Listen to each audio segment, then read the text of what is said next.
Assalamualaikum warahmatullahi wabarakatuh. Selamat pagi. Di sini kelompok kita akan membahas tentang Waalaikumsalam. Two Treatise John Locke. Pertama-tama perkenalkan, nama saya Nasyiwala Lanjut. Nasina dengan NIM 13122000134 dan teman-teman saya. Perkenalkan, nama saya Alimatul Sadia dengan NIM 131220094.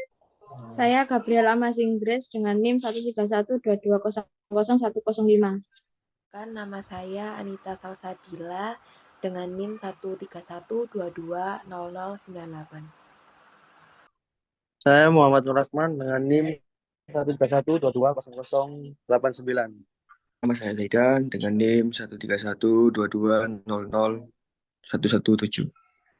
Di sini saya akan membacakan chapter 10 tentang Locke mencantumkan kemungkinan bentuk kekayaan bersama, dan meskipun dia menawarkan beberapa jenis monarki, dia tidak secara khusus menyebutkan monarki absolut. Kelalaian Locke untuk menyebutkan monarki absolut menyiratkan bahwa monarki semacam itu bukanlah kekayaan bersama. Dalam setiap contohnya, orang-orang dari kekayaan bersama dengan bebas untuk menyetujui bergabung dengan masyarakat tersebut. Namun dalam monarki absolut tidak ada persetujuan karena aturan raja dianggap otomatis. Locke tidak mempertahankan kekuasaan dan kebebasan adalah setara dalam kekayaan bersama. Akan tetapi, dia bersikeras subjek dari kekayaan bersama dalam bentuk apapun, menyetujui secara bebas untuk berhubungan kekuasaan apapun yang didirikan. Yuk, di sini Locke secara khusus menguraikan batasan kekuasaan pemerintah atas rakyat. Hanya karena kekuasaan diserahkan oleh rakyat kepada legislatif, tidak memberikan badan kekuasaan itu pemerintahan bebas. Seperti dalam monarki absolut, fakta bahwa tidak seorang pun dapat kecualikan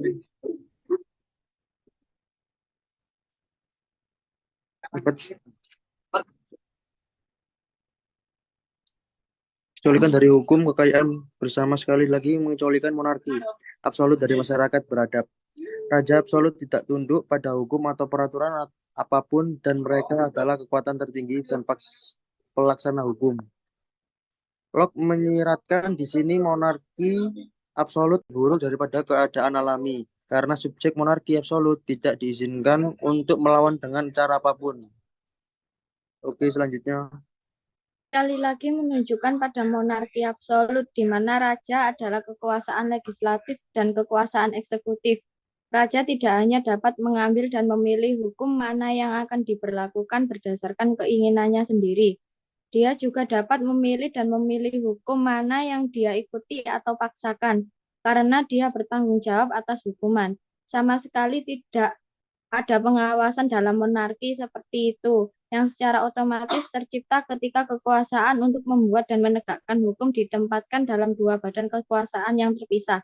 Meskipun buku Locke adalah karya teori politik, dia masih memasukkannya dengan ironi dan sarkasme, seperti yang dia lakukan di sini dengan mengklaim bahwa dia tidak peduli apa yang oleh pembaca disebut sebagai kekuatan federatif.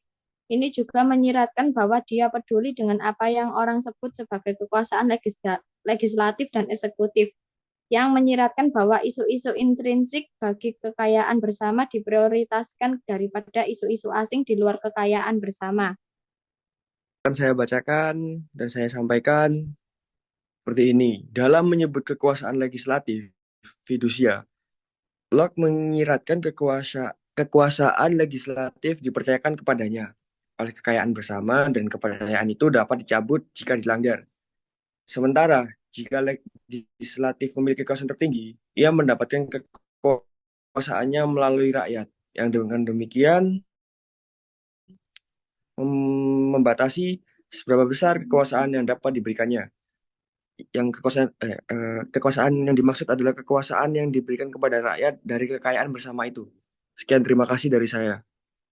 Saya akan menjelaskan di chapter 14 yang dijelaskan kekuasaan prerogatif memberi eksekutif dengan cara tertentu hak untuk melakukan apapun yang mereka inginkan selama apa yang mereka inginkan adalah untuk kebaikan kekayaan bersama.